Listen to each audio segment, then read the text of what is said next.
All right, gamers. Week 2 of the Pro-Am has concluded. We're done. I just got finished with my watch party for week 2 of the Pro-Am. We had a blast, an absolute blast. Redbird's games got cancelled, or postponed rather, the first couple of days. And so we just had 6 matches, the last 2 days of the week. Oh my god, I am all over the place. Lots of fun. Really 2 great groups with a lot of exciting matches, a lot of close matches. So I really enjoyed my time watching some Overwatch this past week, and I hope you did too if you followed the matches. But if not, don't worry, I'll recap it at least a little bit here to the best of my ability. So today I'm just gonna go over some of the best players that stood out to me in these 2 groups. I will say though, I will not be talking a lot about contenders players, and there were a lot of impressive contenders players that didn't make it out of groups. A lot of good individual stand-up performances. I might make a separate video covering only standout contenders players from all the 4 groups that were played in the Pro-Am these last couple of weeks. So if you want to highlight some of these players, I'll just say Vision, for example, who stood out massively in this week's qualifier matches. Then yes, I'll probably cover contenders players like him in a future video. But I want to highlight like the best of the best, just like pure, like elite level performances, and players that I primarily look forward to see in the coming Overwatch League season. So that is more of the style we're going for this video, but stay tuned, I might make a separate video covering some of the contenders players. So there you go, a little bit of context going into it. Now, let's just get right into it. So, some of the best players that I saw this past week in the Overwatch League, if you missed the games. Let's kick it off with Birdring. Birdring is back in the Overwatch League, and what an absolute menace he is. Clutch player, is able to just like get 2Ks, 3Ks, pop off, wins fights for you. Showed great intellect when it came to the game itself, making decisions, great mechanics, not washed in the slightest. And I think at least a couple people were a little bit concerned with Birdring now because he took a year off outside of the league, but he came back and he pretty much performed like he did with the Gliders before he left. He had a really good, I guess it was 2021 season with the LA Gladiators, and people were praising Birdring, saying it was one of the best years of his entire career. And then he, retired. He started streaming, playing some Apex and stuff like that. Was a content creator for the LA Gladiators for a while. But Birdring, the way he popped off for Boston Uprising in this tournament, it was truly amazing. And to me, he was the standout player for the Boston Uprising. A lot of great players on the Boston Uprising, so don't get me wrong. If your first reaction is to yell about like, well, Smurf had great matches, and Lee Jae-gon was funny, and Hisayaki, all that. Twilight's Ana was incredible. Twilight also deserves an honorable mention. Probably, I would even say it's an even split between Birdring's performance on the hitscan role and Twilight's Ana. Twilight's Ana had just a boatload of moments where he would clutch up sleep darts, bionades, clutch nanos to save the rest of his team. An incredible performance by Twilight this past week as well. Smurf Winston, it's, top 3 Winston in the world easily. Like, I don't even have to think about saying that because I just know it's true. So, Boston Uprising, they popped off. They didn't lose a single map. They didn't lose a single map in their 4 matches. They went 8-0 in maps this past week, and Birdring was phenomenal. I specifically liked how, yes, mechanics, he got 2Ks, 3Ks, but I also think that he utilized positioning when it came to flanking at the right times, give himself the best angles to get those 2Ks, 3Ks. It's not like, just shoot and click. It's actually like he utilized good positioning as well. He had a great Ashe swap on Blizzard World. I covered that in a VOD review that I uploaded a couple of days ago, where I think it was a really smart hero swap from Birdring, a really heads-up play from him, and maybe it was practice, maybe it was on the spot, I don't know. But I think that overall Birdring made the right decisions pretty much all the time. He even willing to play some Widowmaker at times, so a really good weekend for Birdring, and I'm really happy to see Birdring perform to the level he did. And his team was just overall amazing as well. I do want to give a shout out to Decay as well, because I've definitely been one of Decay's harshest critics at times, when I've been saying that he needs to create more, he needs to be playmaker, he needs to get frags in the backline. But reviewing some of his style that I did in my VOD review, for example, and seeing how he's performed against some of these other teams this past weekend as well, Decay genuinely played really well. He played with his team. I'd say that he's not the kind of Tracer player that likes to take big flanks. He likes to be proactive in the front lines, helping his tank win the tank duel, dealing a lot of damage as Tracer to poke the enemy tank and gain positioning that way. But he also had some amazing moments these last couple of days where he actually did hit very clutch pulse bombs. He did get into the back line and he did turn fights around. So I want to give Decay massive props on the Tracer as well. Now, obviously, we knew that Decay has like a fantastic Tracer dating back to last year. And historically, it's not like I'm surprised that Decay has a great Tracer. But he's always going to remain this question mark that haven't found success on his prior teams. Now he's in a position with a super team in many ways, and I want Decay to sort of like live up to this team, and I want Decay to be successful on this team. So I'm really keeping an extra eye on Decay because I think this could be Decay's opportunity to legitimately win stage titles and fulfill the potential we've been talking about for so long. So I think he's off to a great start as well. Plays a bit of a different play style, but I don't think he needs to be blamed for that. I think he played with the team well, and the results speak for themselves. So there you go. 6 minutes on Boston Uprising to kick things off here in the video. Moving on next, we've got Shu from the Houston Outlaws. I covered him in my video earlier this week as well. Shu, just a phenomenal player. He stood out this weekend. His Ana was just out of this world. Biotic grenades, sleep darts, you name it. Just all around a very impactful player. I think I'm just gonna put this out there in the world that when I get asked on the broadcast inevitably, on the plat chat inevitably, I haven't quite like staked my flag just yet in this opinion, but I feel like one could theoretically, if they wanted to go anti, everyone's rooting for Lip to get MVP or whatever, proper MVP.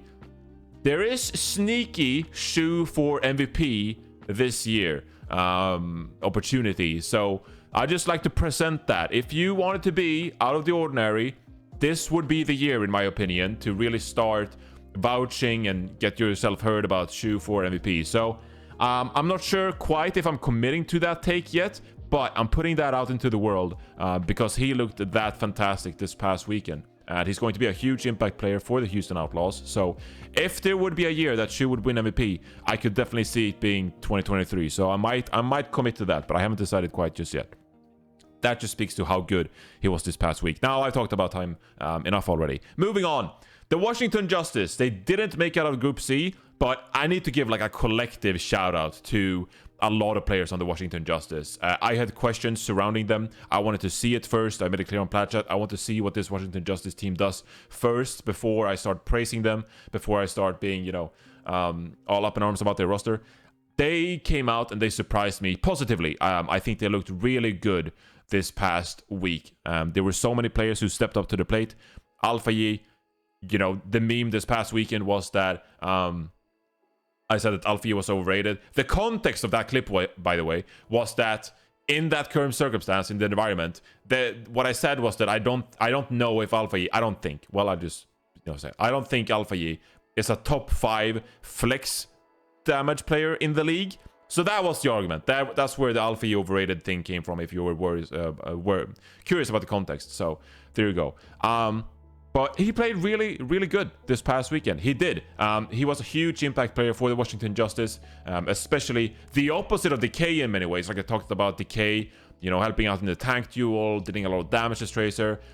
AlphaYi was just an absolute madman. Hit sick pulse bombs, get pick on the back line. The support line just didn't stand a chance. He, dual Cassidy's and get kills that way as well. Very aggressive, playmaking kind of Tracer. And I think that was a massive boon for the Washington Justice and part of why they looked so good. Now, AlphaYi, besides being great himself this past week, you gotta give credit to BenBest as well. BenBest took a massive step up from my expectations from him. I was expecting Washington to maybe cater more to the Reinhardt compositions, which we saw at times, and they look good, quite frankly. But also, BenBest on the Winston. BenBest Winston was really good this past week. It was fast-paced, it was aggressive, the dives were on point, and him together with AlphaYi's Tracer looked really good. So BenBest Primal Rages as well. Taking a look at BenBest Primal Rage mechanics, he was really successful in that regard, so gotta give BenBest credit there too.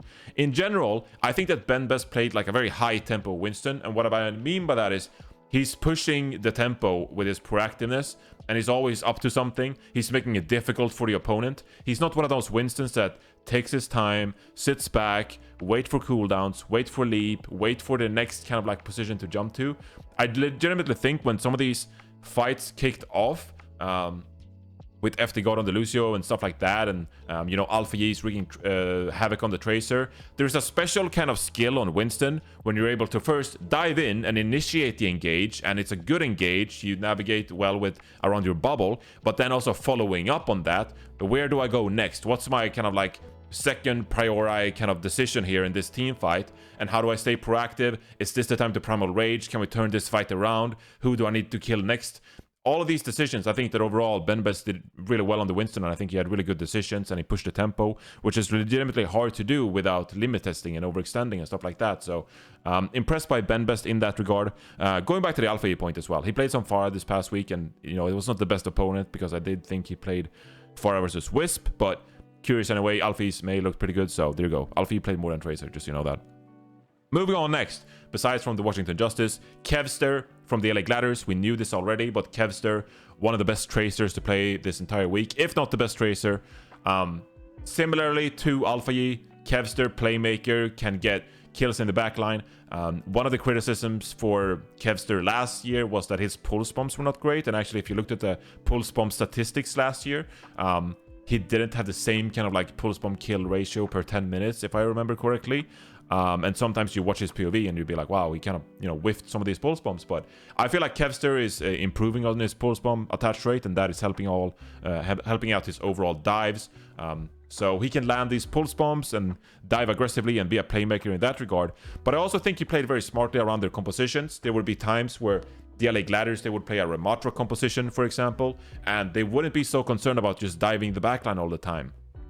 That is where Kevster made some smart decisions when it came to harassing the enemy tank. I think we saw this in the VOD review I did against the Boston Uprising, where Boston, they were playing the Winston composition that can't stand up against the Ramatra composition. And then you're sort of like forcing Smurf's hand on the Winston to react to all this poke coming through from Kevster.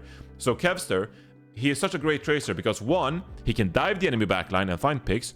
2, he's very aware of like what the win condition is for your current composition, and we see that the way he, flexes between getting picks in the backline and he's harassing the enemy tanks. And he's kind of like always making the great macro decision for the team. And also, of course, 3rd, he's amazing in the Tracer duel. Like if he's just like going head to head against another Tracer, Kevster has the mechanics to back it up. He's just so good in those duels. So it's a fantastic all-around Tracer, and we knew this already, but Kevster really stood out for me and a massive reason why the LA Gliders made it out in the group in the first place and got that win against the Washington Justice. So no surprises here. Amazing clutch player. Also on King's Row in their last match against Washington Justice, jumped over to the Hanzo, had some big Kevster moments on that Hanzo as well. So this is a player that can not only play the Tracer, but if the Gliders want to play Yaki on the Tracer, well, Kevster can also play something like the Hanzo, for example. So huge standout player there. There's a big playmaker and has some Kevster moments that really backs up the Gliders and helps them carry some of these fights. So Kevster, there you go. Finally, I want to shout out Hydron as well from the Toronto Defiant. I talked about him earlier this week as well. Fantastic player, whether it's on the Cassidy, the Tracer, the Hanzo. Overall, probably the best player on this Toronto Defiant team. So if Toronto Defiant are to make it far in the playoffs here in the Pro-Am, they are playing the Boston Uprising, ironically, first up. That's going to be a very difficult matchup. They need Hydron to pop off in these matchups. I particularly liked his Hanzo. I think the composition that Toronto Defiant, that they play on Sanctum, where Hydron is playing the Hanzo in this kind of like double flex support, Sen, Sigma composition. He's just so effective in those. But also, when it comes to the Cassidy, Hydron can play the Cassidy at a very high level and do work in these Kiriko Lucio compositions as well. So he can shut down Sombra compositions, Tracer compositions, and stuff like that, right? So Hydron was the last player that really stood out for me in these matches. So there you go. Some of the Overwatch League players that stood out to me this past weekend, and the players you need to watch out for going into the Pro-Am playoffs. I'll be back later this week with a couple more videos, one of which I hope to be highlighting some of the Contenders players, but we saw a lot of great Contenders players this past week, so can't wait to highlight some of those. Honorable mentions, Flora had a great game for the New York Excelsior to wrap things up. I believe it was against the Twisted Minds. So shout out to Flora. Shockwave even pulled out some Widow. It was really fun to watch. Twisted Minds, we got Labda, and just like 3 or 4 Tracer players. Vision was great for Redbird. So tons of honorable mentions, but I hope to cover some of those players in a future video. So if you just wanted to get like a 15-minute kind of like breakdown of the players that stood out this past weekend in all 4 days of week 2, then I hope I got you covered. If you want more content like this, feel free to subscribe to my YouTube channel. Like the video, it helps me a lot when it comes to discovering more videos, and you know, it just helps me out in general. So if you want to help me out, please subscribe and like the video, and I'll see you for the next video here on the Reinforced YouTube channel. Take care, everybody. Hope you have a great week, and I'll see you for Plat Chat on Tuesday. See ya.